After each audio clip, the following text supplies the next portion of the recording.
പിന്നെ രണ്ടാമത് കസ്റ്റമർ ശ്രദ്ധിക്കേണ്ട ഒരു വിശ്വാസ്യത എന്ന് പറയുന്നതാണ്. കാരണം ഇപ്പം ഇത് എത്രമാത്രം സീരിയസ് ആയിട്ടാണ് നമ്മൾ ഓരോ വെൻഡേഴ്സും ഇത് എടുത്തിരിക്കുന്നത് എന്നുള്ളതാണ്. 30 വർഷം വാറണ്ടി കൊടുക്കുക എന്ന് പറയുന്നത് ഇപ്പം നമ്മൾ ഏറ്റവും കൂടുതൽ മനസ്സിലാക്കേണ്ടത്, ഇപ്പം നമ്മൾ സോളാർ പാനൽസ് പണ്ട് ചൈനയിൽ നിന്ന് ഇമ്പോർട്ട് ചെയ്തിരുന്നതാണ്. അപ്പോൾ അത് മാറിയിട്ട് ഇന്ന് ഇന്ത്യയിൽ നിന്ന് പല കമ്പനികളും ധാരാളം എക്സ്പോർട്ട് ഓർഡർ. കാരണം കഴിഞ്ഞ വർഷം 25% എക്സ്പോർട്ടിൻ്റെ സോളാറിൽ വർധന വന്നിരിക്കുന്നത്. ഒരു കമ്പനി ഇത് ഇന്ത്യയിൽ മാനുഫാക്ചർ ചെയ്യുന്ന കമ്പനി അമേരിക്കയിൽ പോയി സ്വന്തം പ്ലാന്റ് തുടങ്ങിയിട്ടുണ്ട്. അതേപോലെ ഇന്ത്യയിൽ നിന്ന് വളരെ തോതിലുള്ള എക്സ്പോർട്ട്, അമേരിക്കയിലേക്ക് ഇപ്പോൾ ഏറ്റവും കൂടുതൽ എക്സ്പോർട്ട് ചെയ്യുന്നൊരു സാധനം സോളാർ സെൽസാണ്. അപ്പം സ്വാഭാവികമായിട്ടും 78 കമ്പനികളാണ് ഇപ്പോൾ ഇന്ത്യയിൽ സോളാർ മാനുഫാക്ചറിങ് ഉള്ളത്. അവരെല്ലാവരും തന്നെ അവരുടെ എക്സ്പാൻഷൻസിൻ്റെ സെക്കൻഡ് ആൻഡ് തേർഡ് ലെവലിലേക്ക് പോവുക. കാരണം ഇപ്പം ഞങ്ങൾക്ക് തന്നെ സോളാർ പാനൽസ് സഫീഷ്യൻ്റായിട്ട് കിട്ടുന്നില്ല.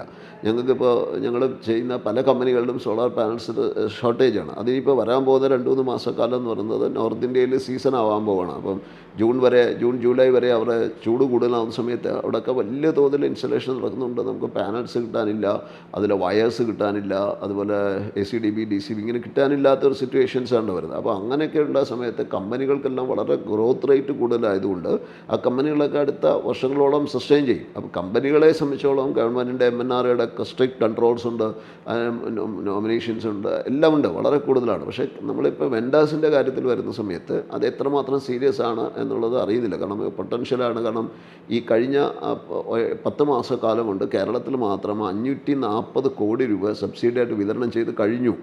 അപ്പോൾ 540 കോടി രൂപ കേരളത്തിൽ മാത്രം സബ്സിഡിയായിട്ട് വിതരണം ചെയ്തൊരു കമ്പനി, ഒരു സംവിധാനമായതുകൊണ്ട് ധാരാളം ആൾക്കാർ ഈ രംഗത്തേക്ക് വരുന്നുണ്ട്. പക്ഷേ ഈ വരുന്ന ആൾക്കാർ വളരെ ചുരുക്കം പേര് മാത്രമേ ഇൻഫ്രാസ്ട്രക്ചർ ഉള്ളൂ.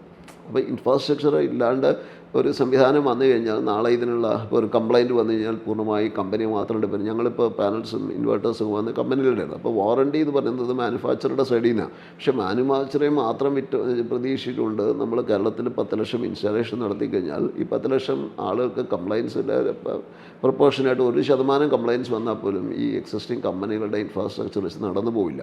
അതുകൊണ്ട് ഈ EPC വെൻഡേഴ്സ് എന്ന് പറയുന്ന ഞങ്ങളെപ്പോലെയുള്ള ഡീലേഴ്സ് അതിനുള്ള ഇൻഫ്രാസ്ട്രക്ചർ ഉണ്ടാവണം. ഇപ്പോൾ ഞങ്ങൾക്കാണെങ്കിൽ തന്നെ 2 സർവീസ് എഞ്ചിനീയേഴ്സ് ഓൾറെഡി ഇപ്പോൾ ഫുൾ ടൈമായിട്ടുണ്ട്.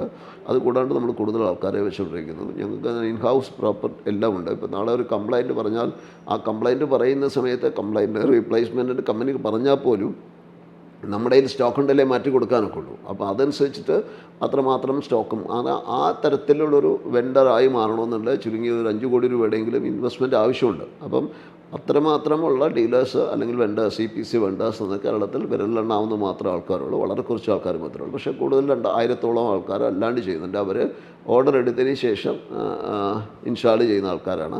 അതോടൊപ്പം തന്നെ അവർക്ക് ഒരു കംപ്ലയിൻറ്റ് റെക്ടിഫിക്കേഷൻ ഒരു വിദ്യാഭ്യാസം എന്ന് പറയുന്നത് ഒരു ക്രൈസിസ് മാനേജ്മെൻറ്റാണ്. അപ്പോൾ ക്രൈസിസ് എന്ന നിലയിൽ ഒരു കംപ്ലയിൻറ്റ് വന്നാൽ അത് ഡിറ്റക്റ്റ് ചെയ്യാനോ അത് മനസ്സിലാക്കാനോ അതിനൊരു സൊല്യൂഷൻ കണ്ടുപിടിക്കാനോ ഒക്കുന്ന ആൾക്കാരിൽ നിന്ന് സോളാർ വാങ്ങുന്നതായിരിക്കും കസ്റ്റമറെ സംബന്ധിച്ചോളം സേഫായിട്ടുള്ള സമ്മാനം. അപ്പോൾ സ്വാഭാവികമായിട്ടും ഞാൻ പറയുന്നത് കസ്റ്റമർ ചോയ്സ് ഫാക്ടറിലേക്ക് വരുന്ന സമയത്ത് അവർ ഒക്കുന്നുണ്ടെങ്കിൽ ഈ EPC വെണ്ടറുടെ സൈറ്റ് ഒന്ന് പോയി കണ്ടിട്ട് അവരുടെ ഇൻഫ്രാസ്ട്രക്ചർ, കാരണം നമ്മൾ 30 വർഷത്തേക്ക് വാറണ്ടിയുള്ള പ്രോഡക്റ്റാണ് വാങ്ങുന്നത്.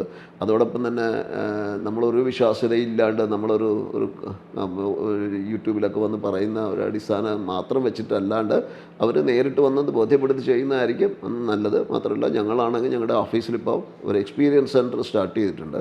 അപ്പോൾ experience centre off grid inverters എന്ന് വെച്ചാൽ സോളാർ വൈദ്യുതി നമ്മൾ ബാറ്ററിയിൽ സ്റ്റോർ ചെയ്തിട്ട് ഉപയോഗിക്കുന്നൊരു സംവിധാനമുണ്ട്. അതോടൊപ്പം തന്നെ ഓൺ ഗ്രിഡ് ഇൻവെർട്ടേഴ്സ് നമ്മൾ വൈദ്യുതി ഉൽപ്പാദിപ്പിച്ച് KCB ഗ്രിഡിലേക്ക് ബാങ്ക് ചെയ്യുന്നൊരു സംവിധാനമുണ്ട്.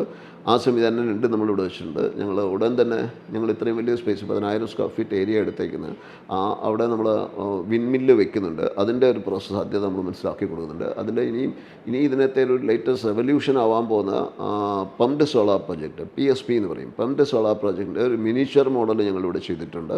അതുപോലെ തന്നെ ഹൈഡ്രജൻ ഉൽപ്പാദിപ്പിക്കുന്നതിൻ്റെ വളരെ ഒരു ചെറിയ ഒരു സംവിധാനം, അതായത് ഹൈഡ്രജൻ ഉൽപ്പാദിപ്പിക്കുന്ന ഇലക്ട്രോലൈസർ എത്ര സിമ്പിളായിട്ട് നമുക്ക് ഉണ്ടാക്കാവുന്നതും ഭാവിയിലെ ഇന്ധനമായി മാറാൻ പോകുന്ന ഹൈഡ്രജനെ എത്ര സിമ്പിളായിട്ട് ഉൽപ്പാദിപ്പിക്കപ്പെടുക എന്നുള്ളതിൻ്റെ ചെറിയൊരു എക്സ്പ്ലനേഷൻ നമ്മൾ കാണിക്കുന്നുണ്ട്.